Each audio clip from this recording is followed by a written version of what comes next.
नमस्कार, मैं हूं अंकुर और आप देख रहे हैं सत्यहिंदी.com। आइए एक नजर डालते हैं अब तक की सुर्खियों पर।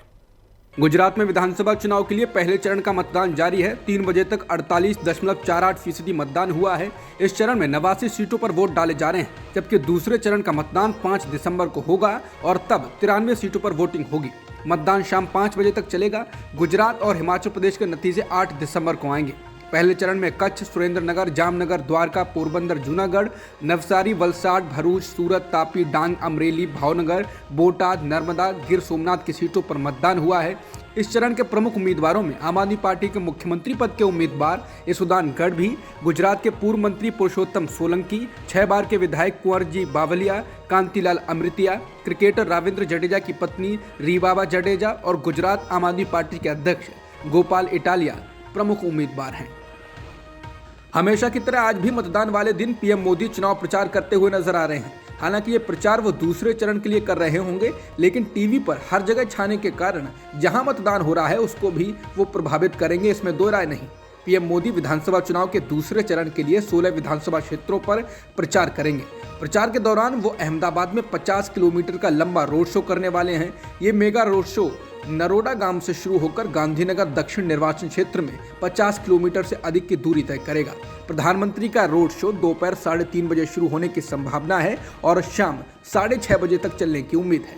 बता दें, पीएम मोदी पहले भी ऐसा करते रहे हैं। जब किसी एक चरण की वोटिंग हो रही होती है तो वो उसी के पड़ोस में या कहीं दूर जाकर ऐसी कुछ गतिविधि करते हैं जिसका टीवी दिन भर प्रचार करता है। गुजरात विधानसभा चुनाव में पहले दौर की वोटिंग के दौरान पीएम मोदी ने दूसरे चरण के लिए चुनावी रैली करते हुए कांग्रेस पर हमला बोला। उन्होंने गुजरात के कलोल में जनसभा को संबोधित करते हुए कांग्रेस अध्यक्ष मल्लिकार्जुन खड़गे के रावण वाले बयान पर कहा कि कांग्रेस पार्टी को तो राम सेतु से भी नफरत है।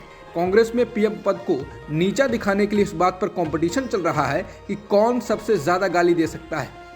पीएम मोदी ने कहा कि मुझे गाली देने के लिए रामायण से रावण को लेकर आ गए। एक राम भक्त को रावण कहना गलत है।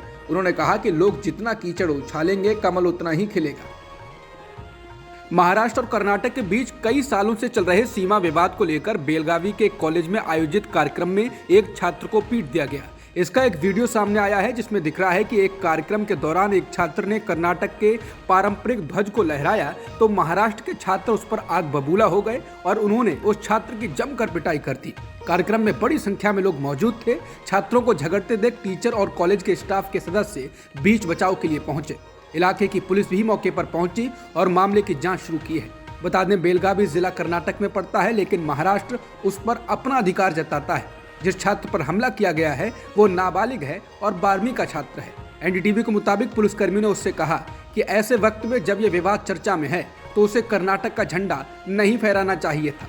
बता दें, बीते कई दिनों में एक बार फिर ये विवाद तेज हुआ है। कुछ दिन पहले कर्नाटक के मुख्यमंत्री बसवराज बोम्मई ने महाराष्ट्र के सांगली जिले में पड़ने वाले कुछ गाँवों में जल संकट को देखते हुए इनके कर्नाटक में विलय का प्रस्ताव पास किया था। इस पर महाराष्ट्र के डिप्टी सीएम देवेंद्र फडणवीस का बयान आया था कि महाराष्ट्र के किसी भी सीमावर्ती गांव के किसी दूसरे राज्य के साथ जाने का कोई सवाल ही पैदा नहीं होता। कर्नाटक का झंडा लहराने के बाद छात्र की पिटाई के वीडियो के वायरल होने के बाद कन्नड़ समर्थक संगठनों ने कर्नाटक के बेलगावी में विरोध प्रदर्शन किया है और उन लोगों के खिलाफ कार्रवाई की मांग की है जिन्होंने छात्र को पीटा है। कन्नड़ रक्षण वेदिके ने आरोप लगाया है कि छात्र को इसलिए पीटा गया क्योंकि वो कर्नाटक का झंडा लहरा रहा था। कन्नड़ समर्थक समूह ने यह भी आरोप लगाया कि जब वो शिकायत दर्ज कराने पुलिस स्टेशन पहुंचा तो पुलिस ने भी कथित तौर पर उसकी पिटाई की। केआरबी के एक सदस्य दीपक गुडागा ने कहा कि हम तब तक विरोध जारी रखेंगे जब तक कि दोषियों को सजा नहीं मिल जाती। दिल्ली के श्रद्धा हत्याकांड के आरोपी आफताब पूनावाला का आज नार्को टेस्ट दिल्ली के रोहिणी स्थित अंबेडकर अस्पताल में किया गया। जानकारी के मुताबिक गुरुवार सुबह 10 बजे शुरू हुआ नार्को टेस्ट 2 घंटे में पूरा हुआ। सूत्रों के मुताबिक नार्को टेस्ट के दौरान आफताब की तबीयत बिल्कुल ठीक थी, जिसके बाद नार्को टेस्ट की प्रक्रिया शुरू की गई।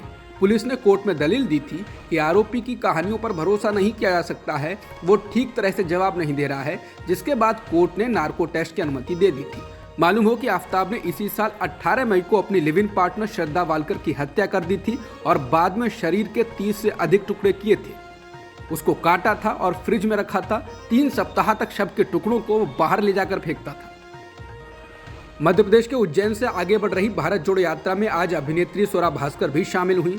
राहुल गांधी के साथ अभिनेत्री की तस्वीर को कांग्रेस पार्टी ने अपने ट्विटर हैंडल से साझा किया है। साथ ही लिखा है कि समाज के हर वर्ग की उपस्थिति ने इस यात्रा को सफल बनाया है। वहीं अभिनेत्री स्वरा भास्कर ने भी लोगों से ट्वीट कर इस यात्रा में शामिल होने की अपील की। स्वरा ने कहा कि यात्रा में शामिल होएं, नफरत का विरोध करें और देश के लिए खड़े होइए। जांच एजेंसी ईडी ने तेलंगाना के मुख्यमंत्री के चंद्रशेखर राव की बेटी और एमएलसी के कविता का नाम केजरीवाल सरकार द्वारा लाई गई और फिर वापस ली गई शराब नीति की जांच में शामिल कर लिया है। ईडी ने बुधवार को आबकारी नीति के मामले में कारोबारी अमित अरोड़ा को गिरफ्तार किया। अमित अरोड़ा के बयानों के आधार पर ईडी ने दावा किया है कि कविता दक्षिण के एक ग्रुप की अहम सदस्य थी और इस ग्रुप ने दिल्ली की आम आदमी पार्टी सरकार के नेताओं को 100 करोड़ रुपए की रिश्वत दी थी।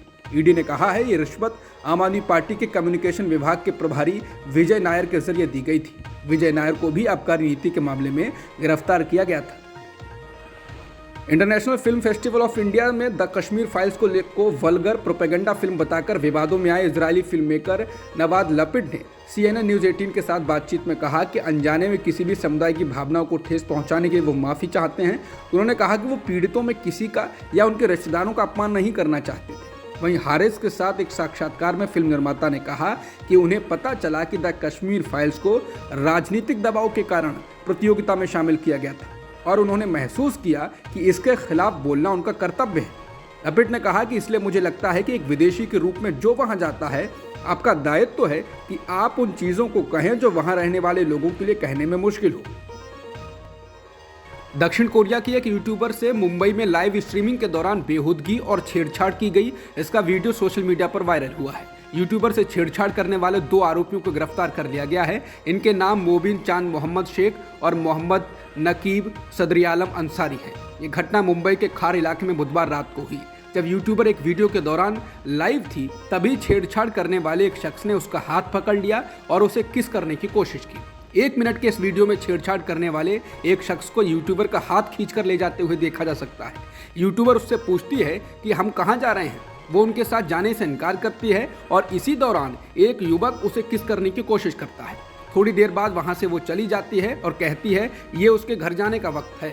लेकिन वो दोनों युवक पीछे से अपनी स्कूटी में उसके पास आते हैं और उससे स्कूटी पर बैठने के लिए कहते हैं, लेकिन वो कहती है कि उसका घर पास ही है और वो उनके साथ नहीं जा सकती।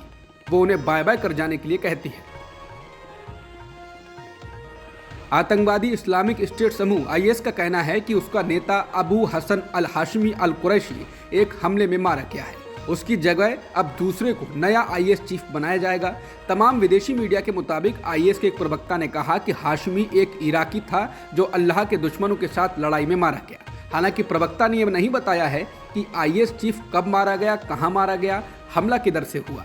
इसलिए IS प्रवक्ता के दावे की पुष्टि नहीं की जा सकती। इसके साथ ही एक ऑडियो संदेश में प्रवक्ता ने IS के नए नेता की पहचान अबू अल हुसैन अल हुसैनी अल कुरैशी के रूप में की। प्रवक्ता ने नए नेता के बारे में विवरण नहीं दिया, लेकिन कहा कि वो एक अनुभवी जिहादी है। IS के साथ सभी ग्रुपों से नए चीफ के प्रति अपनी निष्ठा की प्रतिज्ञा करने के लिए कहा गया है। अब तक की खबरों में इतना ही। बाकी खबरों के लिए बने रहिए सत्यहिंदी.com के साथ।